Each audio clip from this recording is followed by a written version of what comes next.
Now let me come to you. Obviously, you have a lot of vested interest here because this is your man. Absolutely.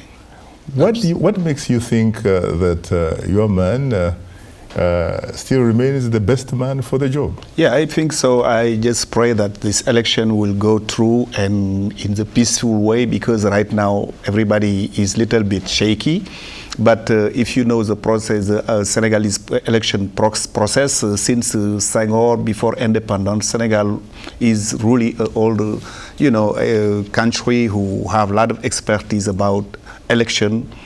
And today, I think that since 2000, we see a big change in Africa, in Senegal, particularly in Senegal, but out Senegal in Africa. And one of the leaders who bring a lot of change in this way of thinking, in this way of looking Africa in another eye, I feel is Mr. Abdoulaye Wade, because he's a guy who really have a lot of experience. He studied different area of, science, like economic science and law. And he was in the opposition side for 26 years, learning what is good for Senegal. And I think that right now, since 2000 to now, if everybody who knows Senegal before and today, you know that this man is bringing change in Senegal and the future of Senegal. And I think that everybody know also that we talk about infrastructure, that's good, but we have to talk about other stuff like education, how much money and how much from the budget he put in the education, knowing that the competition between countries is based on education. The best country who have better education will prove that you will be the better. And I think that President Wade right now is doing a good job making Senegal being an emerging country right now and is on the path. Politics is politics.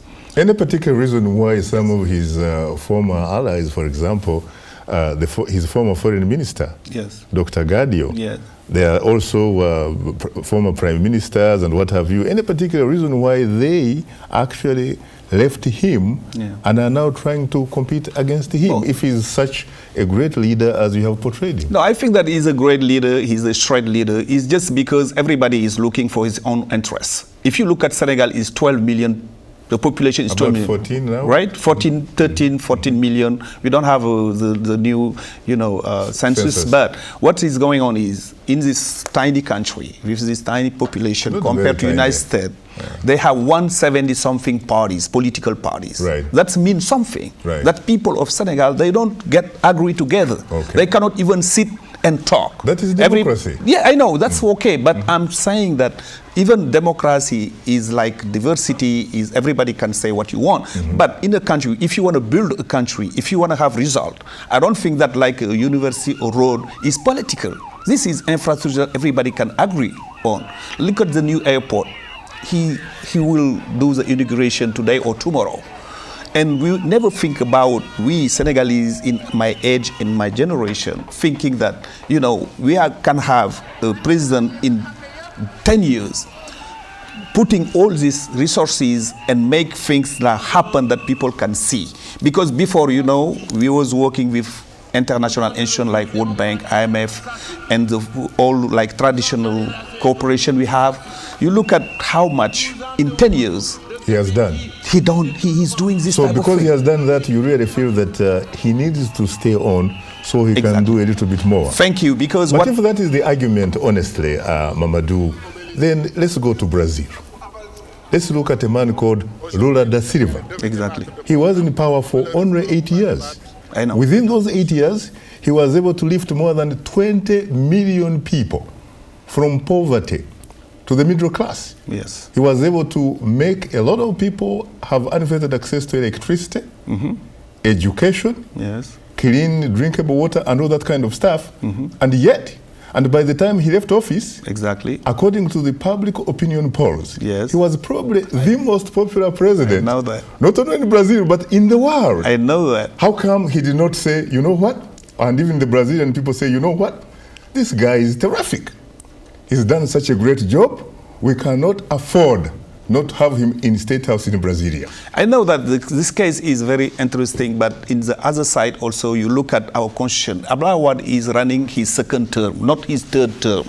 It is his third term because he's already in his second term. No. I'm saying that the first term, 7 years, was with the old constitution. It is bonus. Yes. It's just because he was elected in this old constitution into 60-something. And the constitution was open, by the way. Yeah, because open-ended. The time being when he called for the memorandum to put a new constitution. Right. This new constitution didn't count the first term. Right. That's why right now he's now running for the second term. That's the problem that the expert has to explain in details what the words mean inside the new constitution.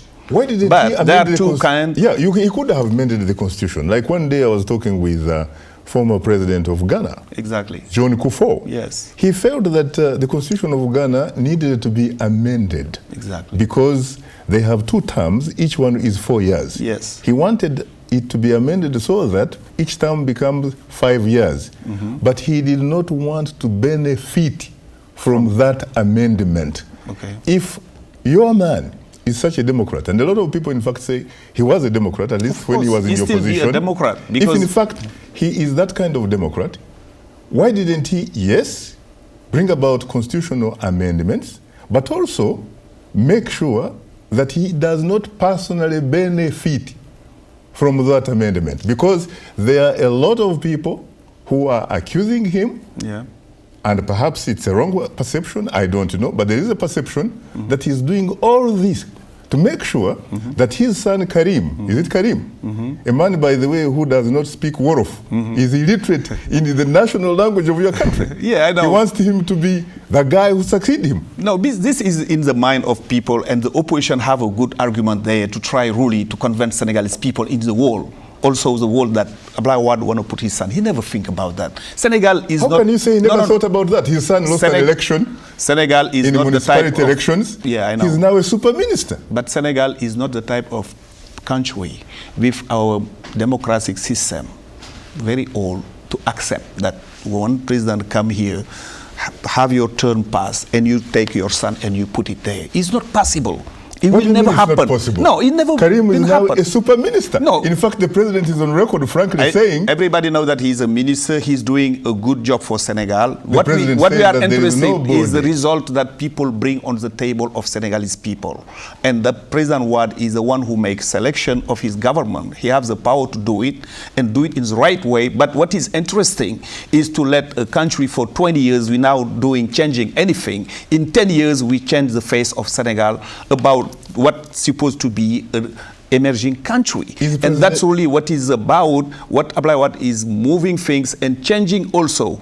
Africa is now in the crossroad of development. Everybody knows what's happened to Europe and United States. And Abdoulaye Wade is one of the pillars to try to help to make this situation of Africa again better, because we was having problem with really the former regime who was running Africa. We know that. The problem of Africa is that when leaders come to power, yes, they come with very good reasons, intentions. Yes. They say all the right things, but for some reason when they get in State House, yes, somehow they keep shifting goalposts. They don't want to live. They don't think that they are leaders. In fact, they become rulers. They think that they actually control a country as if it is a personal fiefdom, personal real estate, as if it is a farm. And yet, they are only individuals, just like their compatriots. Each of them has equal shares in that society. Of course, but what I just want to come back to what I was told you. It's not a third term, it's a second term. And why is a second term? Why our court, constitutional court, gave him, the green light to be a candidate? And we have really to accept that, because the opposition also accept that.